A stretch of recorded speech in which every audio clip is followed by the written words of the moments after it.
Doncs fantàstica explicació i al final un referent també pel Romesco. Passem a la següent taula rodona, passat, present i futur, perquè reflexionarem sobre el Romesco precisament en aquests temps que ara venen, però també com va ser i com volem que sigui. El moderador serà novament el Xavier Allué i l'acompanyen el Benjamí Villoslada, expert en intel·ligència artificial i transformació digital, el Gabriel Bartra, investigador vinculat a la Bullipèdia, Toni Massanés, director de la Fundació Alícia, i Josep Moreno, xef del restaurant Deliranto de Salou, amb una estrella Michelin. Amb ells parlarem del Romesco en relació amb la recerca, la tecnologia i les noves formes d'innovació culinària. Endavant, Xavier.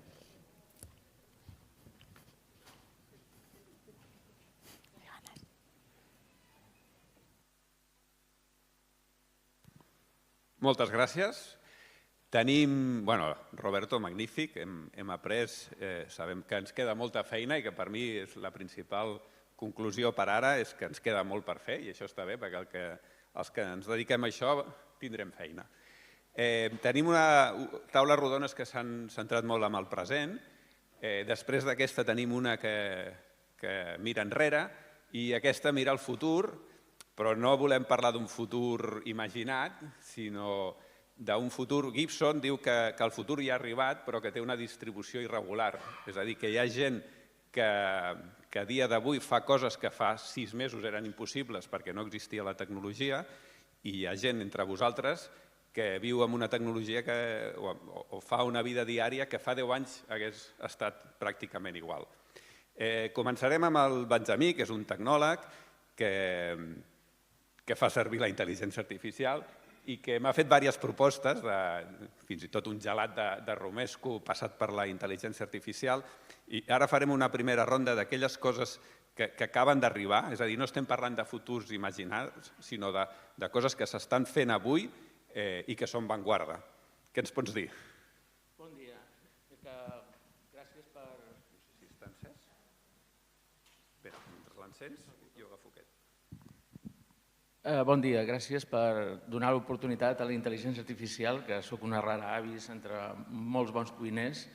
Preparant-me això, la setmana passada vaig teclejant al ChatGPT com puc fer un gelat de Romesco. Clar, em va dir que quina bona idea, gelat de Romesco, no s'ha fet mai, per alguna cosa serà. I ho va fer i t'ho vaig ensenyar i em vas contestar amb la cara, amb l'emoji aquell de la cara espantada de color blau. I clar, aquestes coses s'utilitzen sovint per dir que la intel·ligència artificial encara no funciona, que al·lucina, que comet errors, que encara està verda, que no... És una forma de postergar una cosa absolutament evitable, inevitable, la volem fer evitable, que ens passarà sí o sí.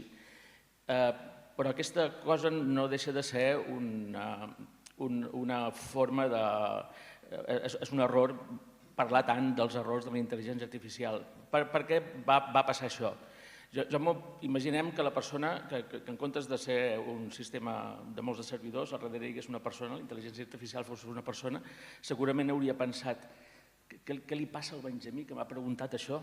S'ha pegat un cop al cap? Perquè realment un principi bàsic de la intel·ligència artificial és que, i de moltes coses de la vida, és que d'allà on no n'hi ha, no en ratja.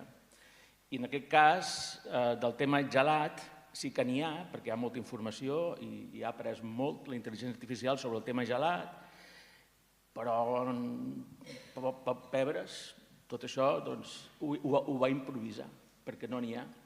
I per un altre costat, d'on no n'hi ha, no en ratja, també m'aplica a mi, perquè la intel·ligència artificial no sabia res de mi com a cuiner. I llavors aquella recepta, en les teves mans i amb el coneixement que tens tu, hauries vist on estan els problemes, que jo no ho sé, hauries rectificat i hauria anat a buscar altres coses que haurien canviat aquesta recepta inicial, però amb el teu coneixement, però amb el meu no. Llavors no em puc quedar amb la història que la intel·ligència artificial no funciona. No funciona amb mi. Però, en canvi, amb el meu dia a dia de mentor, de divulgador, d'emprenedor, de bitòleg, de fer coses amb bits, la intel·ligència artificial sí que sap moltes coses de mi. Perquè això no va només de picar morters, també s'han de picar moltes tecles. Llavors, prèviament, a la intel·ligència artificial li he ensenyat moltes coses de mi. Des de l'any 95 que publico, des que va sortir internet, publico articles sobre tecnologia, el blog, he participat en tot tipus de mitjans sobre el que penso i el que escric i com ho escric. Hi ha molta informació i li he ensenyat tota. I de mi sap moltes coses. El meu compte de 24 euros del ChatGPT, 24 euros al mes, sap moltes coses de mi. Tantíssimes que quan li demano qualsevol cosa, el resultat, el primer esborrany, és de moltíssima qualitat. Quan li dic m'agradaria parlar d'aquest tema de tecnologia i vull fer un article pel Via Empresa, el primer esborrany és molt bo i diu jo l'hauria fet així i fins i tot em sorprèn. Però hi ha moltes coses que penso que es poden millorar i n'hi ha d'altres que em fa saltar llebres. Aquesta frase que has posat, aquesta història que dius, aquesta part la treus, aquesta altra l'hem d'accentuar. També li he dit moltes vegades, no posis punts suspensius, no m'agrada escriure punts suspensius i a poc ja no em posa.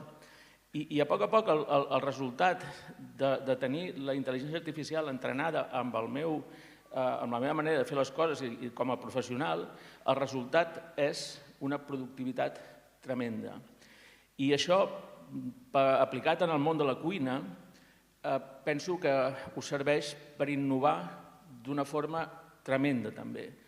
I quan parlem de la paraula innovar, habitualment ens confonem, ens perdem amb invents, que no és innovació, inventar no és innovació, és una cosa que no existia, que comenci des de zero.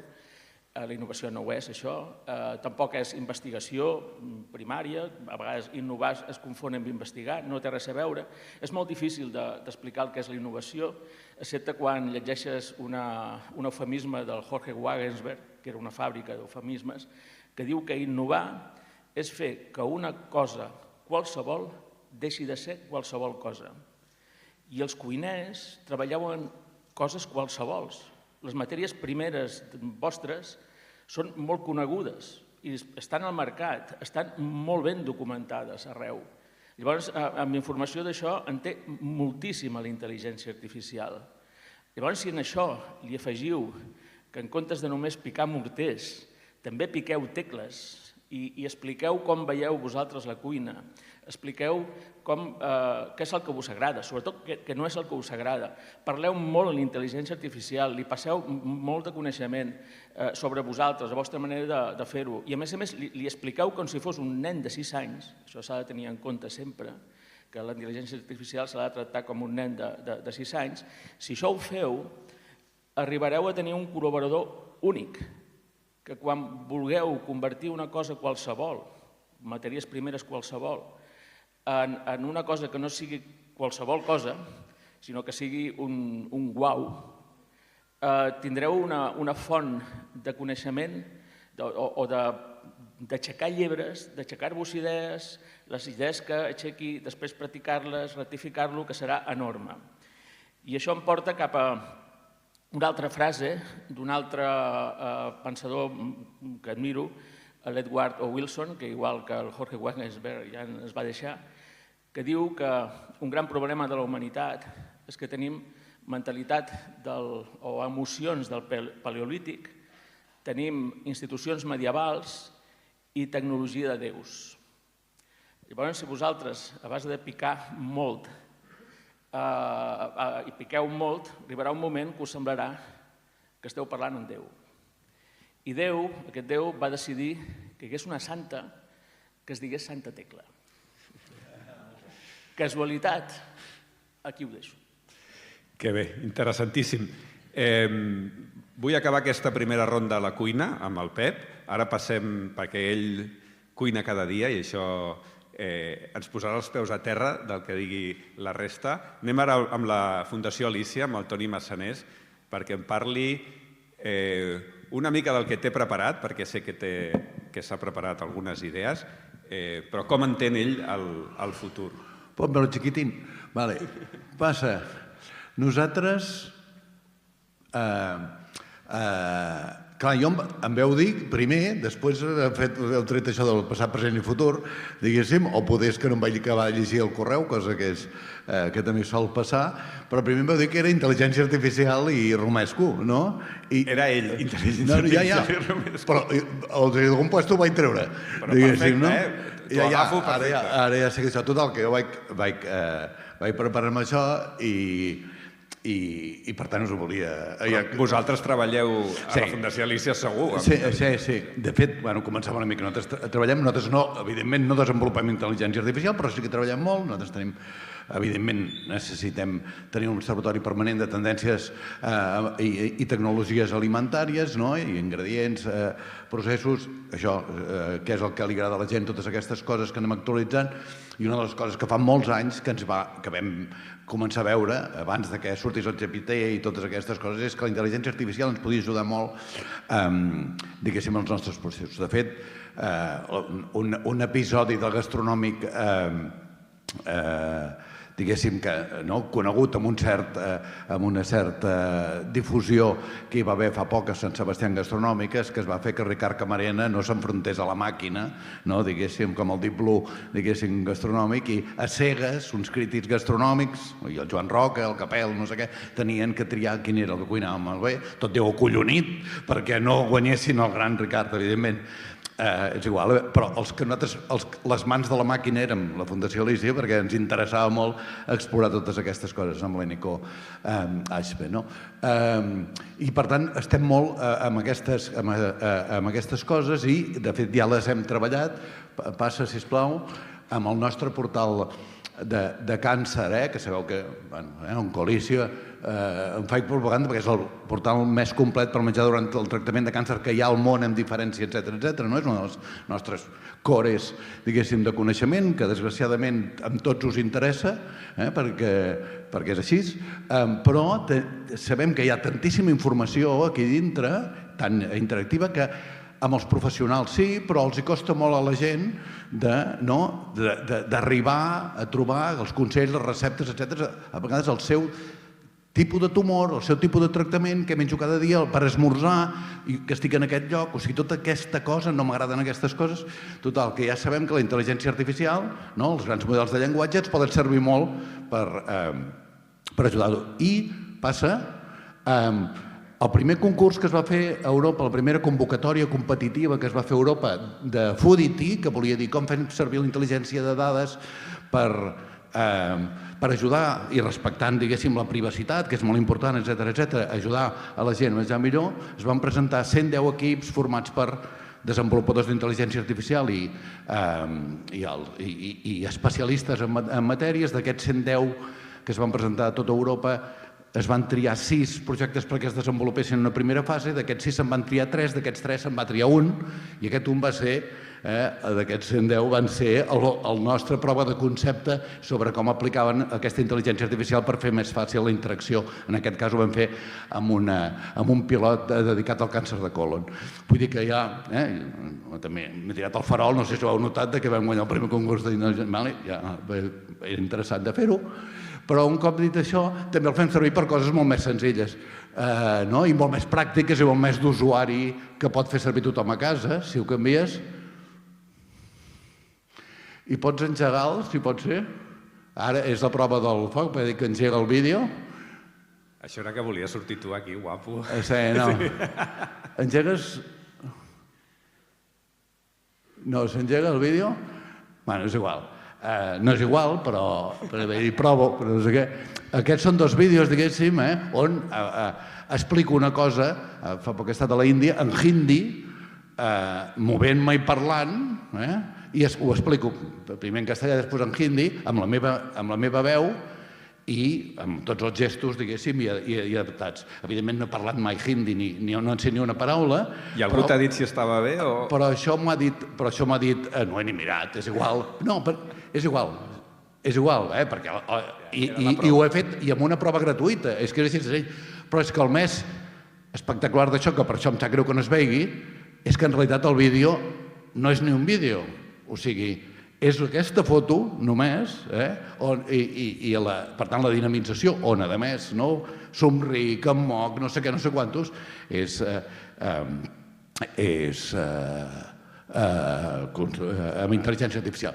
Per tant, és molt senzill, passa, sisplau, és molt senzill i ho podem fer servir molt, com ens ha dit el Benjamí abans, diguéssim, i que me l'ha tirat curteta i al peu, perquè he fet un exercici de fer servir, que podem fer servir tots a casa, sobre el romesco. Diguéssim, què he fet? Doncs he agafat 4 o 5 amics que tinc a diferents llocs del món, per exemple, a Itàlia, doctor italià, li vaig demanar amb el Marco Bolasco, un dels periodistes italians més importants, però és igual, a Xile, als Estats Units o a Corea, que demanessin al seu xat de llenguatge, el que sigui, 3 preguntes. Una, què és el romesco? 2, d'on és? I 3, com es fa? Les respostes, això són 30 pàgines, això són 30 pàgines de respostes, que, clar, perquè la meva idea... per cert, que el demanessin, evidentment, amb el seu idioma, i des del seu lloc, per jugar a intentar veure, evidentment, què és el que responia, amb el seu background, etc. Fins i tot si tenien diferents models, com ho feien, i amb diferents idiomes. O sigui, per exemple, a Estats Units ho vaig dir, com que era català el que li vaig demanar, dic, fes-la en català, i a l'altre, si ho has fet en Gemini, i el ChatGPT ho fas en anglès, etc. Per fer aquesta combinatòria, que sabem que la intel·ligència artificial, els grans models de llenguatge, ens responen d'una manera personalitzada. I aquí vaig veure quines, hem subratllat en groc, si voleu després ho puc mirar, quines eren les grans cantades, que eren les al·lucinacions, etc. Bé, coses curioses. La resposta coreana, quan li demano d'on és, diu de Tarragona i els entorns de Reus. No sé si hem de trencar relacions amb aquest país fantàstic, diguéssim. No pot ser. Però és l'únic que menciona, però és curiós, i en canvi no passa, no diuen allò. Coses d'aquestes en trobem moltes, però deixeu-me dir, o sigui, el romesco no és conegut, bla, bla, bla, bla, bla, bla, perdoneu. Ja us agradaria, ja ens agradaria, que tot arreu surti a Tarragona, evidentment, al Camp de Tarragona, o tot arreu, les receptes. Molt bé, en alguns llocs, per exemple, Gemini, a Xile, explicant molt més el romesco suquet, o caldero, o guisat de peix, també, evidentment, la salsa, freda, en d'altres llocs, en algun lloc no ho diuen, la majoria de mencions, etc. Ja us agradaria, consellera, que els habitants de Tarragona sapiguessin contestar el que ha contestat més malament. Hi ha feina a fer, ja ho he dit. No, vull dir, què vol dir? El que vol dir, passa'm, o sigui, li vaig demanar, evidentment m'explicava la història. Hola? Vale, és igual, no em cansaré, però això és tot tret del que em va fer. A més, li vaig demanar que em fes el PowerPoint, aquest mapa me'l va fer el GPT, evidentment. Passa l'evolució històrica, aquí ja vaig veure que em demanàveu passant, i present, i vaig demanar passat, present i futur. Escolteu, està molt bé, per tant és conegut. Fa molts anys que els que ens dediquem a la gastronomia, diem molts, molts vol dir 20 o 30, que diem que en realitat la gran aportació catalana a la cuina de fusió al món, reconeguda, n'hi ha d'altres, però no reconeguda com a catalana, del que sap l'origen, és el romesco. Sí que és veritat que és la salsa, i que també et dirien al món, i ho diuen, per dipejar. D'acord? Aquesta és la modernitat. Però en el món de la gastronomia és conegut. És veritat, i et trobes, jo he trobat, a San Francisco he trobat romescos, amb restaurants això de cuina de fusió, n'he trobat, etcètera, no? Estaven tot arreu. Ja ho hauries dir el primer dia, no? Ho hauria dir la consellera, però aquest any, allò que dèiem, com ho podem posar al món? El New York Times diu que serà tendència 2025, que més volem, diguéssim, no? Que el romesco ens ho digui el New York Times. És veritat que fora del món de la gastronomia ens costaria moltíssim més, no? Per tant, evidentment que es pot fer coses. Ara, què has fet? Passa-la. Aquí també li demanava, evidentment, els vostres grans problemes territorials de i què és i què no és, i la salvitxada i la salsa de calçots, i no sé què, no sé quantos, també tot això ho explicava, te'n feia gràfics també a Marx, evidentment podeu fer el que vulgueu, se li havia de vegades de donar algun prom. És molt bo perquè quan el vaig ficar tot això dintre, tot això ho vaig tornar a ficar dintre, jo vaig analitzar-ho, però ho vaig tornar a ficar dintre del ChatGPT, i ell mateix em va dir, no pateix, allò que fot que és tan proactiu, collons, que cansa una mica, que sigui tan proactiu, hòstia, allò, una mica de tranquil·litat. Però no, ja no li vaig tenir temps de dir, ja te n'he fet una comparació, el que estan d'acord, el que no sé què, no sé quantos, i amb tot el resum que em va fer,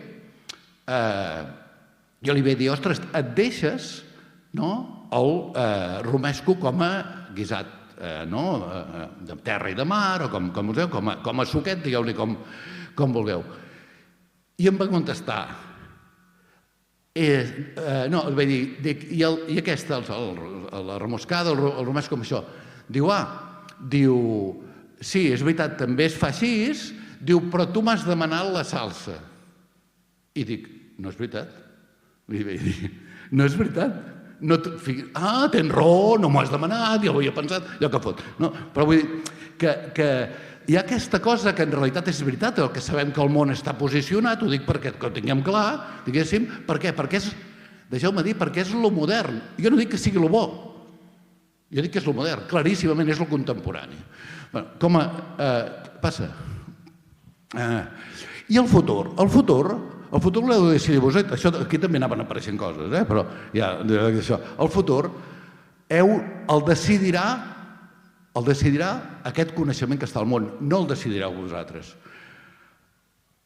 Però heu d'intentar decidir-lo, i heu d'intentar incidir-hi, i heu d'incidir, i jo crec que ho heu d'aprofitar i heu d'incidir, com ens ha explicat el company del Pesto, i que hi ha molta feina a fer.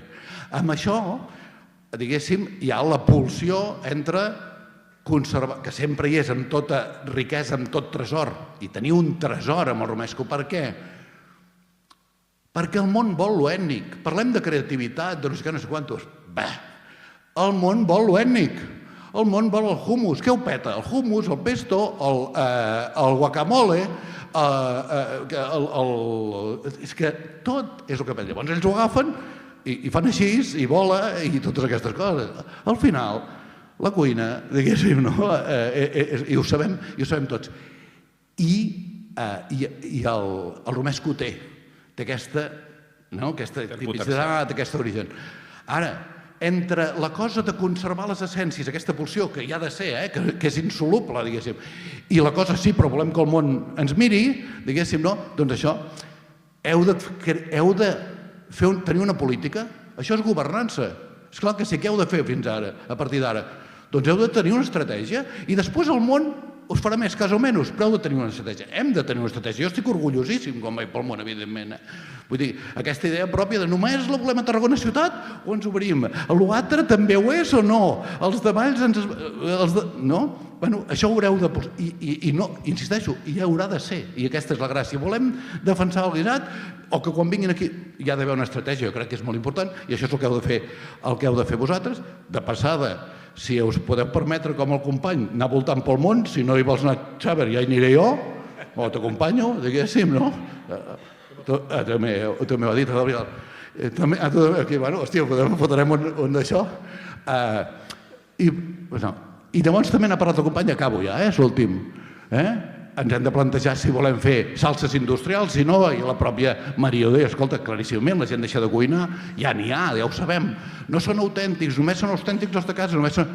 Escolta, tot això ja ho sabem, ho sabem i ho sabem tots. I després també hem de veure si volem i podem protegir l'altre dia amb la Marta ahir en parlàvem, no? Si una especialitat tradicional garantida pot ser una IGP, jo crec que és difícil, però una especialitat tradicional garantida jo crec que és més fàcil, però això ho heu de mirar vosaltres, diguéssim, no? I per tant, el futur del romesco jo crec que és boníssim al món.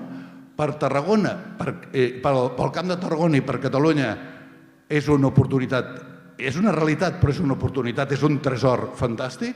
Ahir va parlar la Fabi de més salut, de discutir tot, sostenibilitat, etc. Però és veritat que no ho decidireu vosaltres, no ho decidirem nosaltres, però nosaltres tenim molta feina a fer per incidir en favor nostre i del món allò que ha de ser. Que bé, perfecte. Moltes idees. Ara anem amb el Gabriel, que parlarem de... Jo recordo l'última visita a Mugaritz, de l'Andoni, un superestrellat, supercuiner, que em va dir el més important que vaig aprendre del Ferran Adrià és dir que això que estava fent avui era el més important del món i que canviaria el món. I jo dic, home, però als 3 minuts d'això t'ho deixen de comprar. Diu, no, tu cada vegada que fas una cosa nova has de dir que és el més important del món. Deu ser difícil treballar amb aquesta pressió d'estar fent sempre, però esteu fent els Sàpiens a la Wikipedia, no? Com seria el Sàpiens del Romesco?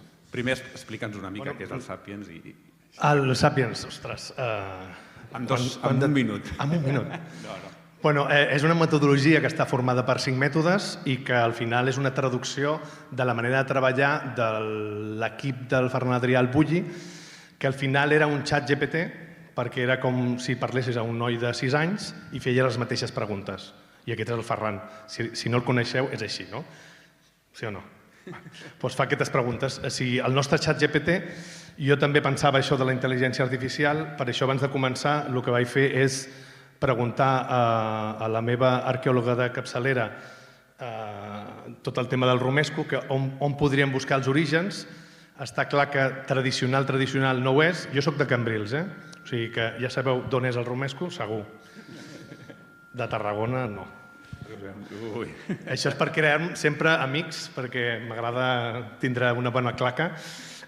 No, el que el vaig fer és intentar... Bueno, el de tradicional volia dir que, clar, sabeu que té pebrot d'Anyora, o pebrot, és igual, i llavors això no va arribar fins que tots aquells del Colón van anar i tornar i tot això. Llavors, és relativament tradicional o no, llavors és molt difícil que tothom ha buscat aquí el xat i els llibres, que és el nostre cas, on estava l'origen. Llavors, clar, ens hem de tirar el farol de que això prové de les salses que ja hi havien, utilitzaven a l'antiga Grècia, amb morter, com deia el senyor del Pesto, el morter ha sigut una cosa que ja a final del Paleolític, principi del Neolític, utilitzaven per poder moldre totes les llavors i tots els fruits que s'assecaven. Aleshores, sí que aquestes combinacions existien, de pa, d'all i de fruits secs, i ha sigut a la conca mediterrània, han estat presents a tot arreu, i nosaltres aquí al Camp de Tarragona se'ns va ocórrer ficar aquest pebrot sec, o pebrot, no sé si en aquell moment era sec, però suposo que sí. I després, el que em va agradar preguntar també al xat, que això és el que fem primer, és preguntar-nos tot, era el xat artificial, que era el que seria el més natural, que era el meu pare, que és pescador, que és el meu avi és pescador, i li vaig dir, Xec, com fas el romesco? I ell me va... Tinc un àudio, però me van dir que no passava. I, bueno, vist lo vist, tampoc ho he sigut. Però he sigut graciós perquè, clar, ell parla de cambrils i de pescador i em va dir, no, noi, ho fregim tot, el pal, no sé què, no sé quantos. I em va agradar molt perquè jo li vaig dir, que és el del Ferran, però això del romesco és una alça o un guisat. I aquí està la clau. El meu pare, que és pescador, que el seu avi era pescador, el seu pare era pescador, el meu avi i el meu besavi eren pescadors de Cambrils, feien romesco, romescada, però ell m'explicava la picada. La recepta era la picada, la base del romesco. I a partir d'aquí podia ser o una alça o un guisat. O sigui, això és el meravellós, que per exemple no té el pesto. No té el pesto. El pesto al final és una salsa, no és un guisat on nosaltres podem coure peix, carn, vegetals, el que sigui. Llavors, me deies de la metodologia Sapiens, nosaltres el que fem és qüestionar-nos tot. En principi ens preguntem, jo preguntaria què és el romesco, ho definiria i ficaria això, una base de morter on fico un triturat, un majat, tot això, on fico aquests ingredients, que serien l'all, els fruits secs, el pa, l'anyora i el tomàquet, perquè clar, els productes frescos als vaixells a bordo, que diria el meu pare, ja em deia, julivert, ja, si això, no sempre era freqüent, llavors sí que tots els productes més secs eren els que tenien a l'abast. I quin sistema teniu per dir això és la frontera, això ja no ho és? O sigui, perquè clar, amb el romesco tenim unes fronteres curioses. Jo crec que, com que el que és aquesta base, aquesta picada, el gran salt o la gran diferència és utilitzar el pebrot de romesco. Si traguéssim el pebrot del romesco, que hi ha gent que ho fa amb pebrot xoricer, jo crec que aquesta és la clau. O sigui, si està o no està, ja igual seria aquesta frontera. Perquè es pot fer d'unes altres maneres, no? Bueno, sí, de fet hem vist aquí que hi ha el romesco colomí que no es fa amb pebrot de romesco ni amb nyora, es fa amb pebre vermell. Clar. O sigui, això també és l'evolució, el que diríem de buscar-se la vida quan un fa una elaboració i no té d'això. Clar, al final, un pebrot molgut sec, vermell sec, que seria el pimentón, no? És un pebrot. Sí, clar. Però sí que té una petita característica, una petita diferència en boca que potser ho notem o potser no. Igual nosaltres ens la poden colar perfectament. Però hem de ser romàntics i llavors ficar el pebrot de l'anyora com a, diríem, emblema, icona en aquest romesco, perquè clar, com que el morter també ja ens ho han agafat el del pesto, doncs no el podem utilitzar. Llavors hem de ser vius i tal. Llavors el que fem amb la metodologia, després de preguntar-nos el que és el romesco i tots els seus derivats, la romescada, el romescaire, sí, perquè em fa gràcia que era la 10a edició del concurs de pesto, de concurs de... Clar, nosaltres tenim molt més recorregut amb això, tot i que hem fet com allò, com el Guadiana, que, clar, la gràcia, que ja us vaig passar, la intel·ligència natural, el meu pare, clar, surt amb el llibre d'Andrew Coleman del 1989, pot ser? Sí, que ficava la cuina secreta o la cuina catalana com el darrer secret culinari d'Europa. I allí surt un senyor amb samarreta d'Imperio, que diuen, amb una gorreta, i aquell és el meu pare perquè és el mestre romescaire d'aquell concurs. El que vull dir és que tenim molta tirada, nosaltres tenim molta experiència amb això i l'hauríem d'explotar. Ens passa sempre, ens ha passat amb l'oli, ens ha passat amb moltes coses que nosaltres tenim en aquesta terra tan bona i que no hem sabut vendre. Aquesta és la realitat, no hem sabut vendre. Tenim feina. Han vingut els italians amb l'oli, han vingut amb el vi, els francesos, el René Barbier ha dit que el Priorat fan un bon vi. Nosaltres ja ho sabíem, el que passa és que a la bodega d'allí de Cambrils era granel i no era tan maco les ampolles, però ja ho sabíem que era bo. Llavors, dintre de la metodologia el que fem és comparar amb altres salses. Nosaltres hauríem de comparar el romesco amb aquestes salses que ha dit també el Toni, que en el mercat triomfen tant. O sigui, què tenen de diferent i què nosaltres tenim diferent. Llavors, poder classificar el nostre romesco. El nostre romesco, com hem dit, té la característica que és una salsa i un guisat. Llavors, això no moltes salses que es presenten ho tenen. Podríem ficar-ho en valor, també. Però sí que és conegut, sí que jo també he fet el mateix. Avui, com que em deien que era de xat i d'intel·ligència artificial, el que he fet aquest matí també és un missatge a una cuinera romana i li he dit per la conya, no? Tu coneixes el romesco? I diu, hombre, no m'ha dit que és d'aquí, que som els romanos, no? Però sí, sabia perfectament el que era el romesco i és cert que els cuiners i el que té una mica de cultura gastronòmica coneix aquesta salsa. Ara tenim que arribar al pas una miqueta més al públic, a fer internacionalitzar la salsa, que jo crec que el guisat és... Però la salsa és el que es pot vendre, la salsa és el que es pot vendre. La salsa és la que podem envasar i pots comercialitzar. Xavier, perdona, vinc a fer la meva feina. 5 minuts. Sí. Molt bé. Ara ja entrem a la cuina, que és important, perquè els que esteu a l'avantguàrdia feu una cuina que de vegades arriba al públic i de vegades no. O sigui, la gent a casa no fa esferificacions, però en canvi l'ha envasat al buit, els biberons... Perdona una cosa. L'avantguàrdia està bé, però si no hi ha coneixement, no tira endavant. Llavors, com que el romesco és una salsa o un guisat, amb la qual és una elaboració líquida o semilíquida, nosaltres com a cuiners, quan veiem això, ja tenim el recurs. El gelat de romesco està perfectament... Estarà boníssim, segur. L'hem de provar. No té cap emoticona de esto que me estás contando? No. No, la recepta era la cara. La recepta entrem a la cuina, que si no ens quedem sense temps.